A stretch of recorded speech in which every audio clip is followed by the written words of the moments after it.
وآمنوا سخطه عند كل شر.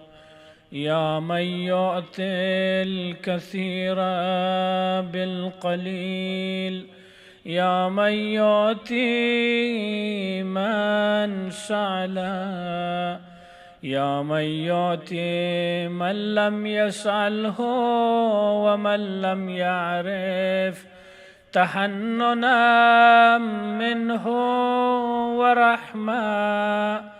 أعتني بمسألتي إياك جميع خير الدنيا وجميع خير الآخرة، واصرف عني بمسألتي إياك جميع شر الدنيا وشر الآخرة، فإنه غير منقوص ما آتيت، وزدني من فضلك يا كريم يا ذا الجلال والإكرام، يا ذا النعماء والجود، يا ذا المن والتول، حرم شيبتي على النار.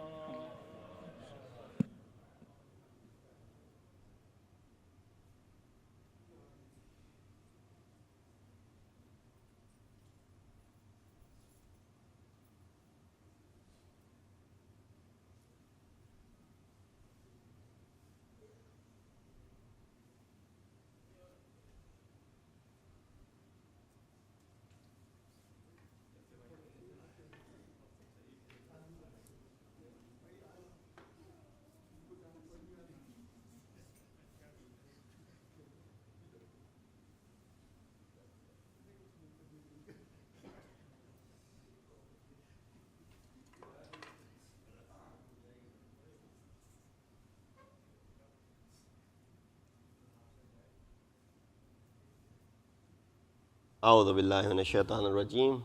بسم الله الرحمن الرحيم. الحمد لله رب العالمين. الصلاة والسلام على أشرف الأنبياء والمرسلين خاتم النبيين بالقاسم محمد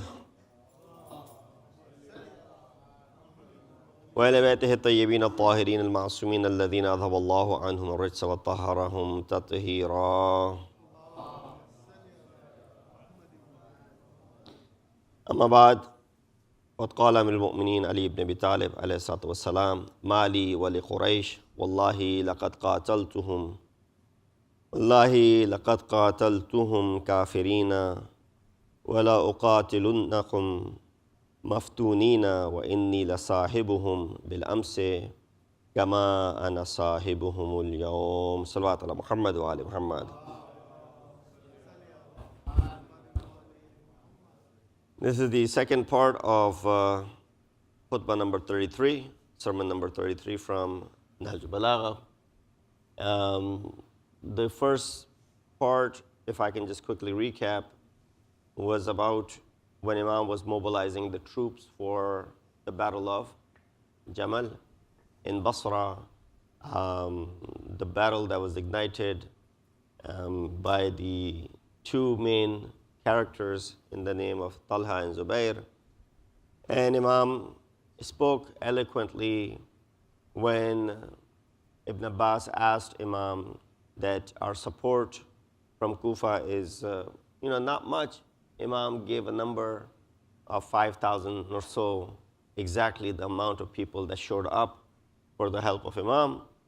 At that point, Imam gave this khutbah. He spoke about the bestowal from Allah subhanahu wa ta'ala in the form of the bi'sat of our Nabi, that Allah sent this Nabi to you guys to bring you out of your petty state. And then Imam went about other aspects of the khutbah in the first part of it. The second part begins where you will see Imam speak about some of his own fadail, not directly his fadail, but the fadail that are discussed in reference to Imam Ali. That how this fazilat of his is the fazilat of his entire family. He says in the very beginning, you said the title is Fazlu Ali, the Fazl and the Fazilat of Ali. He said, Amma or Amma wallahi in kuntu lafi saqatiha. By God, I always fought in the front. So, it's not like Imam is bragging about it, but he said, you've always seen me. It's not like I was the last person in the back who was waiting for the maraka to be over and then make his way in front and then, claim victory and then claim the spoils of war. He said, "Lafi saqatiha hatta tawallat bihadafiriha." Always battled until the enemy's battalions were repulsed and defeated. Ma za'uftu or ajustu wala jabubtu. I never holding back from weakness or cowardice. This march is the same. The way you've seen me all those years along with Rasulullah, that I was always in the front lines, I was always there until the end of the enemy, and I would not leave until the enemy was gone. I would not flee Rasulullah, I would not leave him stranded like many did. Never holding back from weakness or cowardice, no. This march is the same. So he's reminding the way we used to do in front while with Rasulullah, what's happening right now is the same. So don't differentiate between the two wars. He said, I shall impale the demon of falsehood until truth breaks out from its side.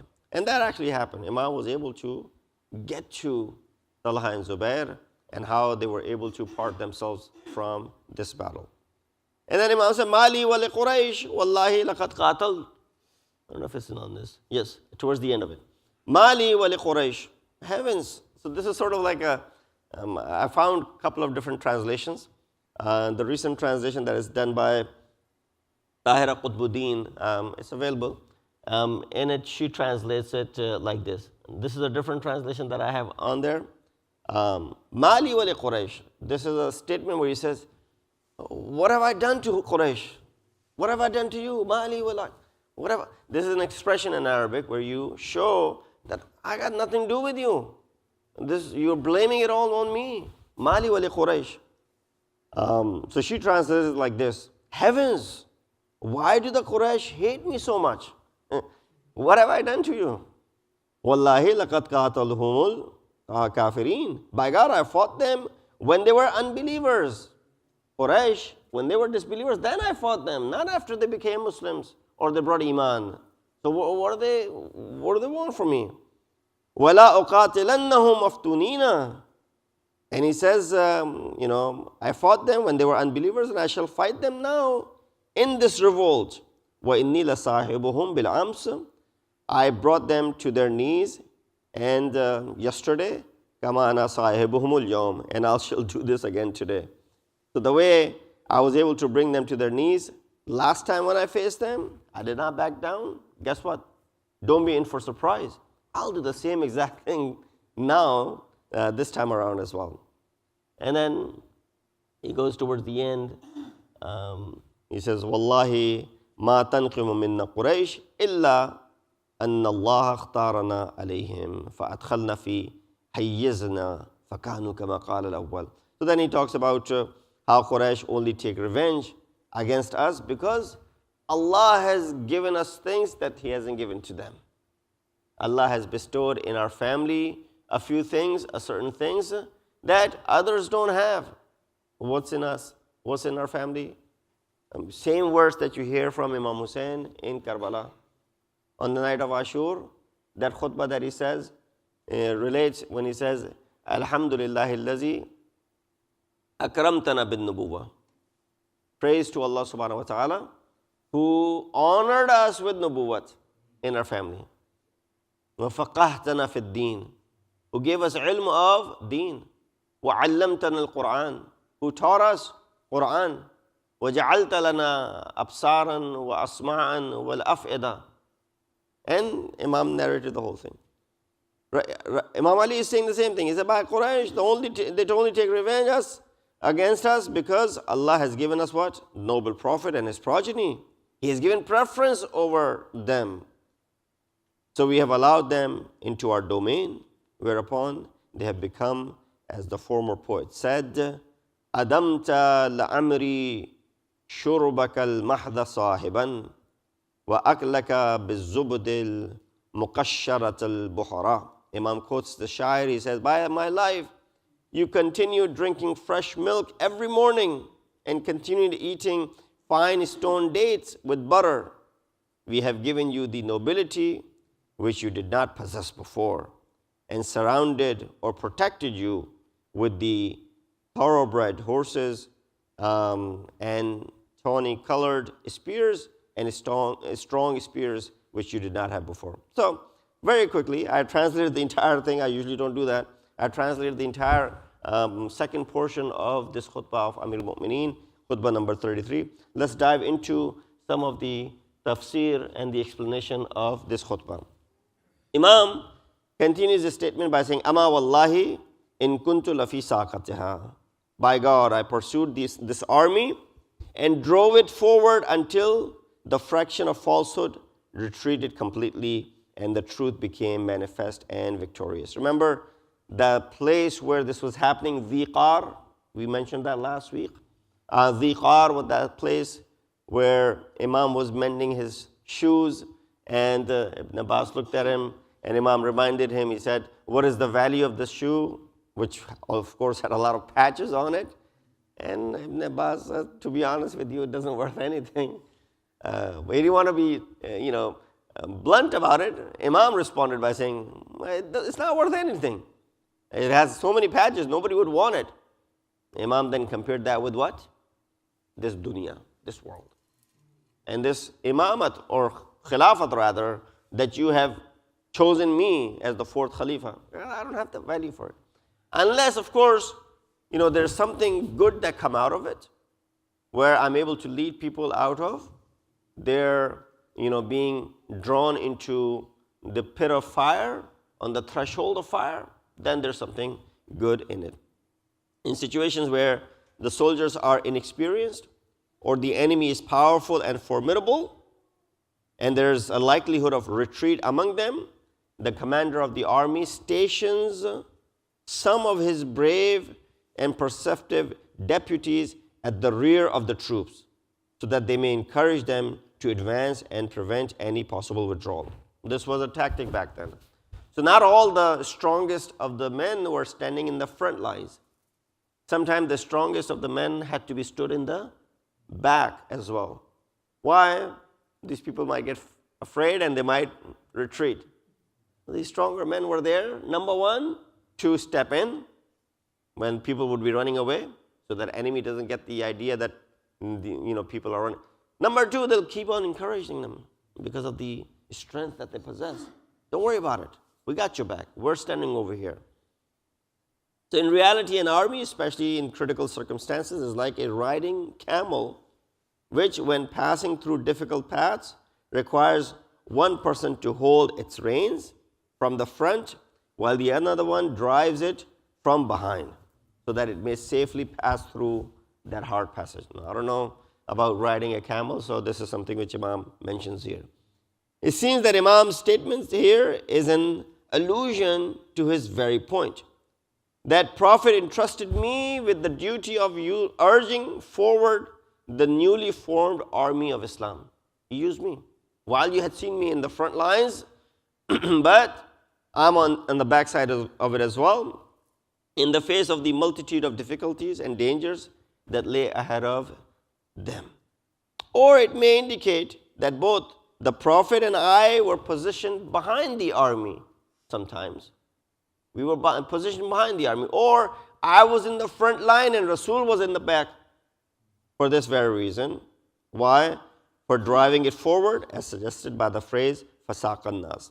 In any case, all of the points to this era of the uprising of the noble Prophet and the very significant role that Imam Ali played throughout those initial battles and the victories of the army of Islam over disbelief, highlights that aspect. He said, in order to prove that he fulfilled his duty properly, Imam states, Ma ajastu, I neither became incapable, wala jabubtu, nor did I give away from the fear. It is clear that retreat occurs either only due to incapacity or weakness. When do you see your soldiers retreating, going back? You can look at some of the battles that have taken place where enemies have started fleeing. So Battle of Uhud was a prime example. Muslims were advancing and the enemy was retreating. Right? This is where Saiful Islam comes around, and then attacks because of those 550 archers who had left their station. For what? For the spoils of war. So what was happening to the Quraysh at that time? They were weak, incapable, although they were 1,000 strong or more. This is Battle of Uhud, not even Badr. Badr, they were 1,000 strong. But Uhud, they had more. They came back even with more. So, and 70 Muslims were killed in that battle. So, but before that, they were showing their incapability and they were showing their weakness. So Imam says the same thing. I neither became weak nor afraid. He's indicating that none of the factors of weakness and inability existed in me at all. Not for one moment. Then Imam connects this introduction to the main objective that forms his ultimate purpose. He says, وَإِنَّ مَصِيرِي هَذَا لِمِثْلِهَا. Indeed, my present course, moving in front of these people in the Battle of Jamal, is toward the very same goal. Don't distinguish between that and this. Don't draw a line between that and this. They're both the same. Faces might be different. You might be misled by the faith of the people that are standing in front of us, as was the case. A lot of people were misled by the faithful ones, or the mother of the faithful, Ummul Mu'mineen, and the great Ashab, all that stuff. For this reason, we've spoken about it, so I don't want to dwell into this. For this very reason, the concept of ijtihad was created, right? Concept of ijtihad was created.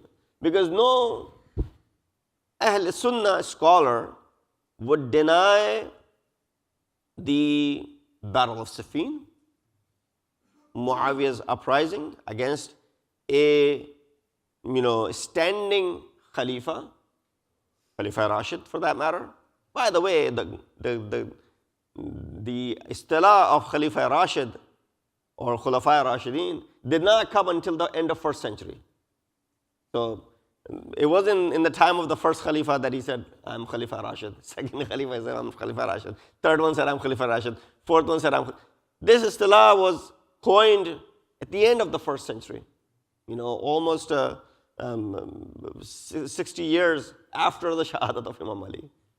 So anyways, these people, as this Khilafat was being led, Imam alayhi first and foremost compared his Khilafat with his shoe as in the beginning. And same thing over here when he's giving this idea, the concept of ijtihad that I was speaking of. It was created primarily for this reason. Because these people were doing what? They know Siffin took place against the standing Khalifa Rashid. They know Jamal took place against the standing Khalifa Rashid. They know Nahrawan took place against the standing Khalifa Rashid. Just like the first three, they believe, fourth one is also the Khalifa Rashid. So that is definitely wrong. So they realize that. Now, how do they justify what Muawiyah did?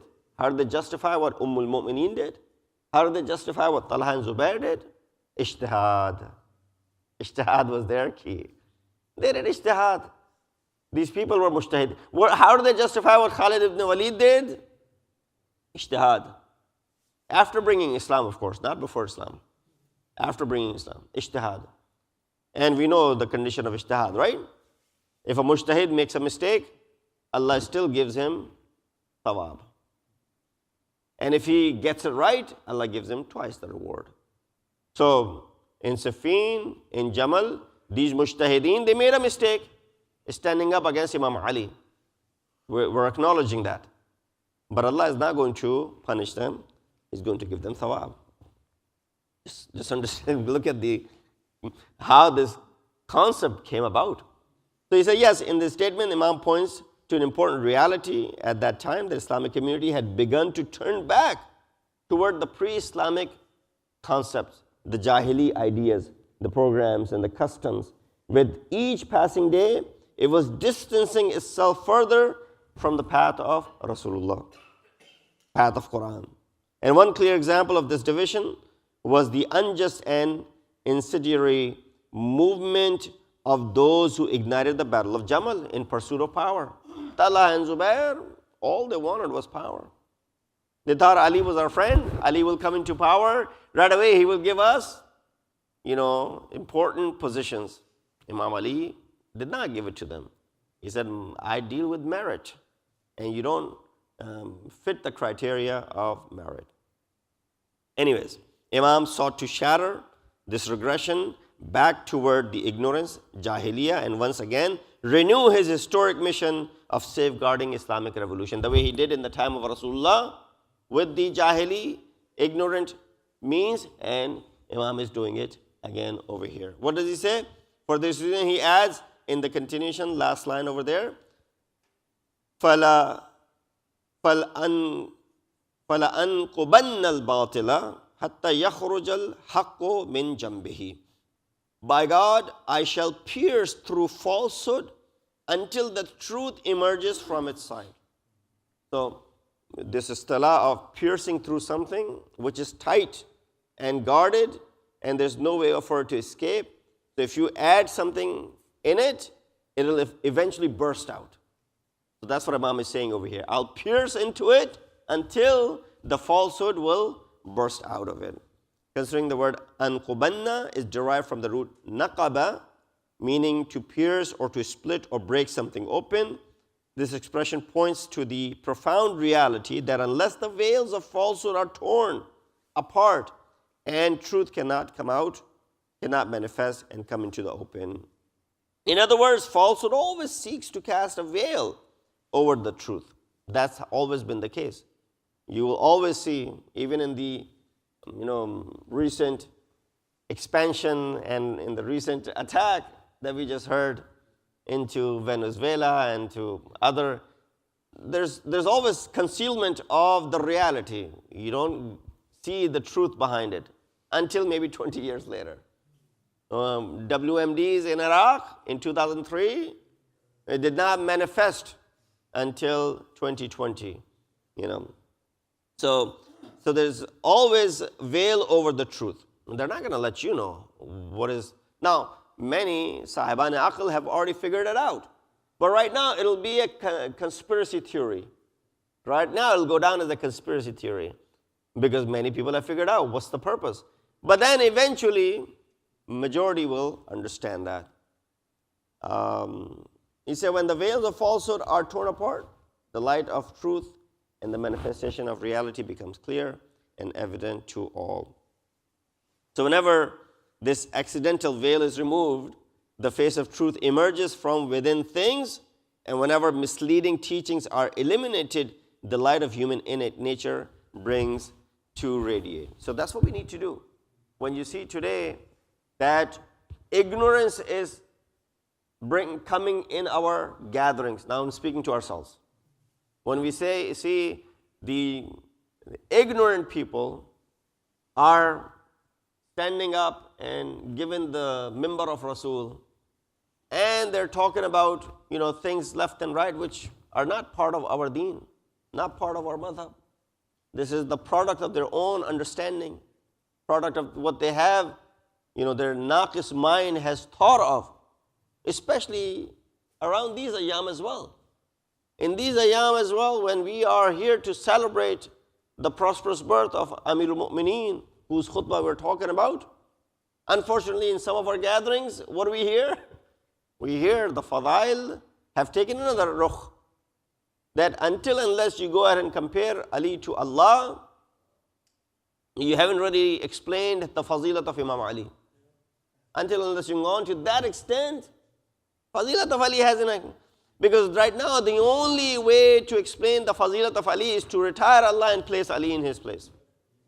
That's what it's become. That's what it is. That's in our poetry. I've said it before as well. Nusayri, there's no ma bi izai any. It doesn't exist anywhere. The only group that has kept Nusayri alive is our poetry and our zakirin. They have kept Nusayri alive. You don't find any Nusayris walking around. Now, someone might start claiming to be Nusayri, but we have for the past so many centuries kept Nusayri alive in our discussions, in our talks. So here, Imam says the same thing. So use this point. He says, the face of truth emerges within things. Whenever misleading teachings are eliminated, we need to eliminate that. Replace that with the true fadail of Ali, the light of human innate nature. Fitrah begins to radiate. He says, as mentioning in the beginning of the sermon, the content of this sermon with expressions that differ slightly from those used here also appear in sermon number 104. Inshallah, we'll get there sometime in the next 5 years. Yes. Maulana, you mentioned they consider four Khalifas to be Rashid, right? As we all know, second Khalifa was appointed by first Khalifa, right? There was no shura, no gathering. Imam Hassan was appointed by Imam Ali while he was injured. Why he is not Khalifa Rashid while he is grandson of the Prophet and he was appointed by... In fact, some actually do consider him to be Khalifa Rashid. So if you look into Ahl Sunnah, those who speak of Imam Hassan, they do call him to be Khalifa Rashid as well. They don't give him that status because his Khilafah did not last more than a few months. So they do call Imam Hassan to be Khalifa Rashid as well. So yeah, when Khulafa Rashideen, that istilah came about 100 years later, and they called Imam Hassan to be Khalifa Rashid because he was appointed by a standing Khalifa. Because if they say Imam Hassan is Khalifa, then Muawiyah fight against two Khalifa Rashid, which the second one is the grandson of the Prophet, right? They can't justify that. Yes. They kind of devaluate it. All right, so let's get back over here. Differently, Imam mentions slightly differently from that which was used in this khutbah.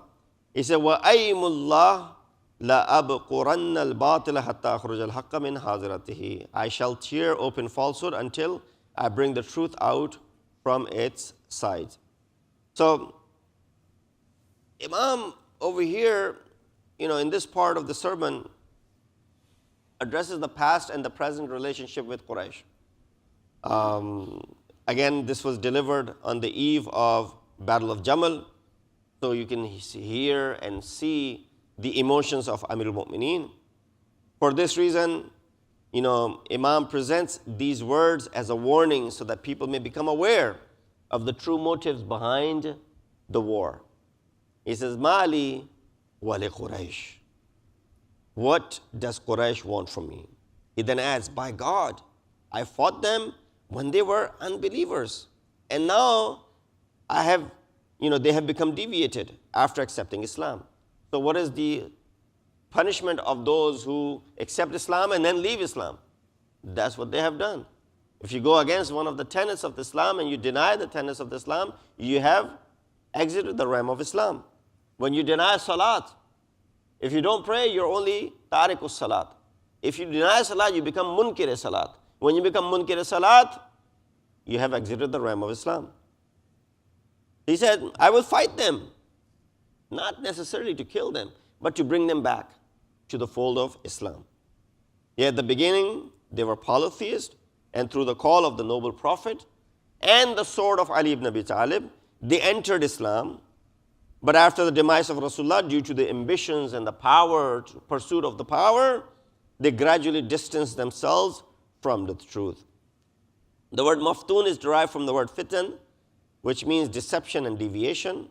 Also sometimes used to mean polytheism and disbelief. In narration transmitted from the noble Prophet, we read Rasulullah say, Ya Ali, harbuka harbi, wa silmuka silmi. O Ali, war with you is war with me, and peace with you is peace with me. How can they forget this?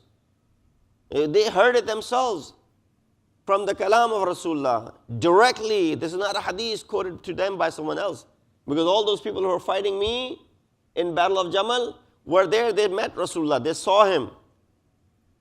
So according to this statement, those who confronted him on the battlefield of Jamal and Siffin and Harwan departed from Islam. Because without doubt, those who rose to fight against the Prophet were disbelievers, and harbuka harbi wa silmuka silmi. Here a possible question arises, if this is so, then the victorious army of Ali at Jamal should have taken opponents captive and treated their property as war booty, right? Whereas Imam never dealt with them in this matter. After the victory of Jamal, did Imam take the spoils of war? Did he say, go after these people? After Nahrawan, Imam did say, go after these people, run after them. Because they were fleeing away, Imam said, run after them.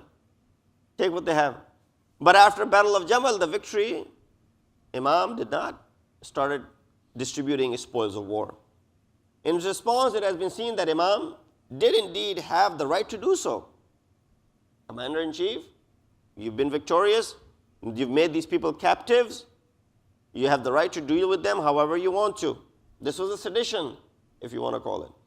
But he refrained from doing so due to certain conditions that existed, considerations, such as taking into account the specific circumstances of time and place. In addition to this, it is not necessary that all the disbelievers be subject to identical rulings. Not all disbelievers are the same way. So therefore, it's Imam's judgment towards certain people.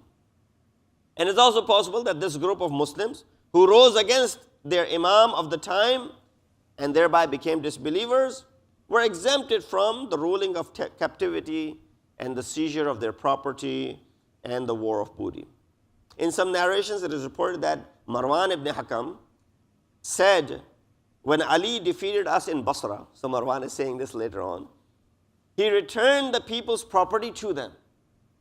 This is yours, it's back to you. And whoever presented clear proof and witness had his property returned to him. And whoever did not present proof or witnesses was required to take an oath.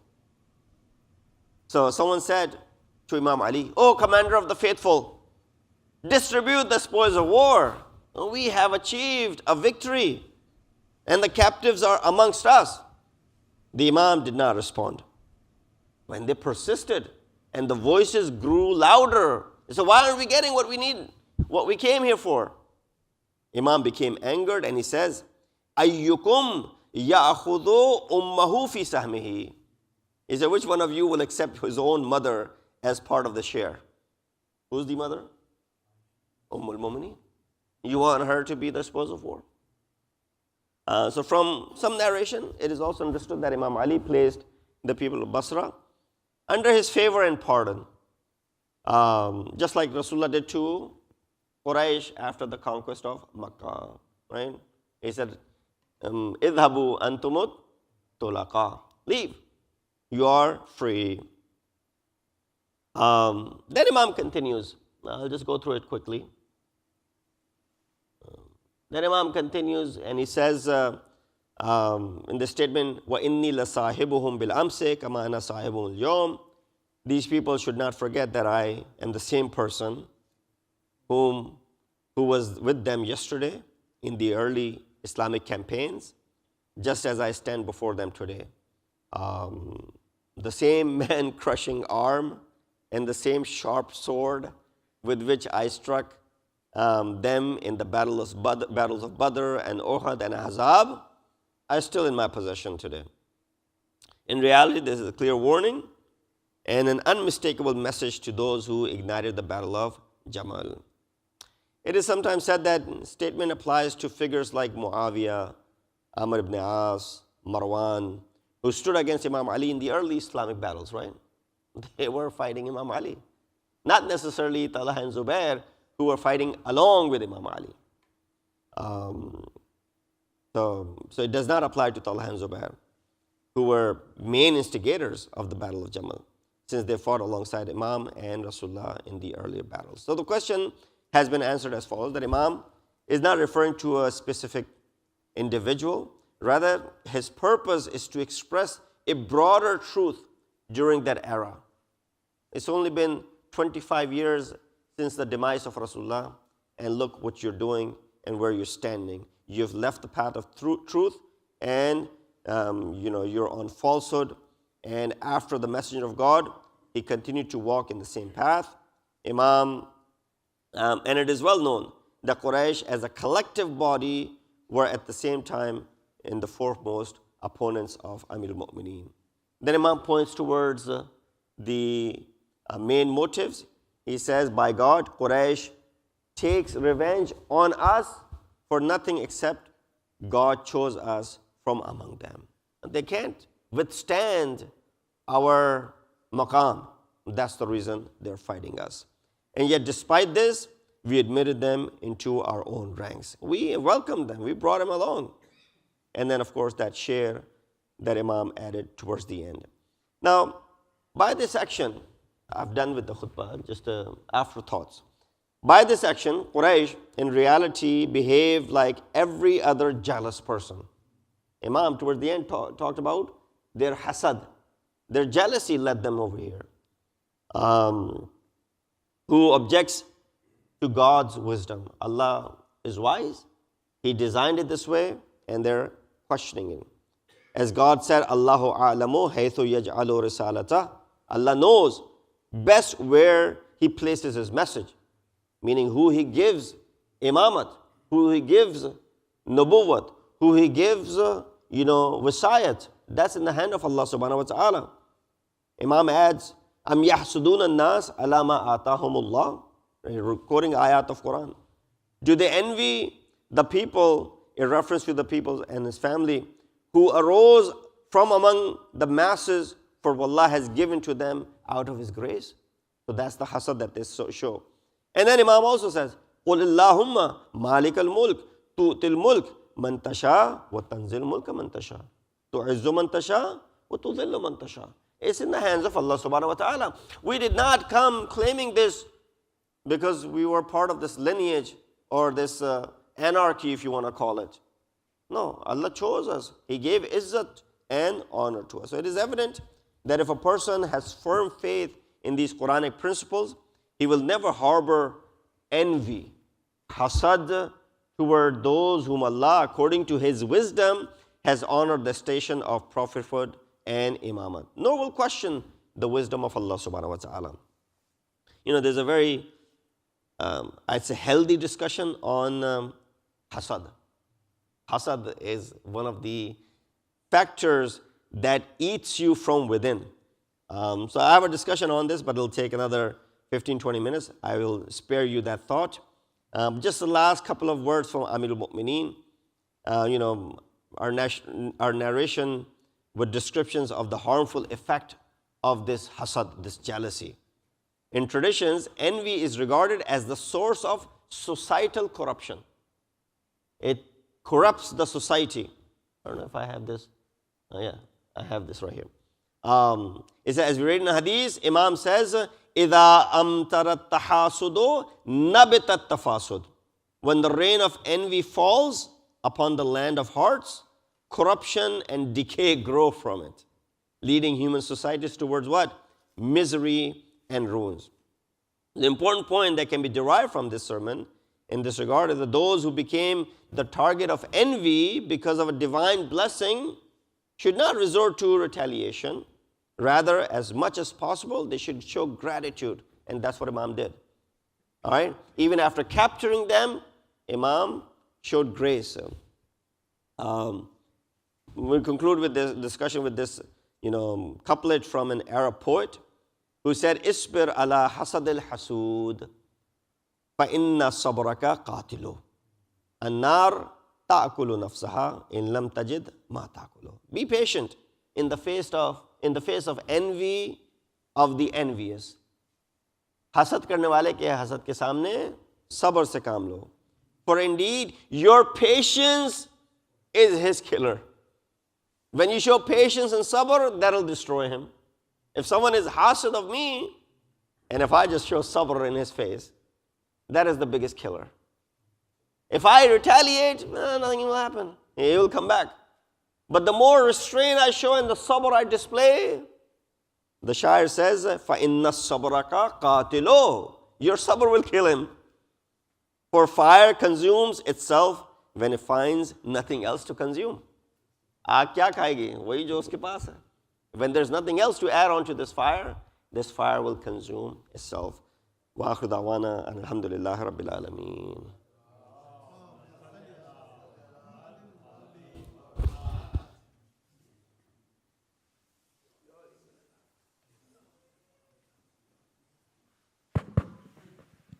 صلى الله محمد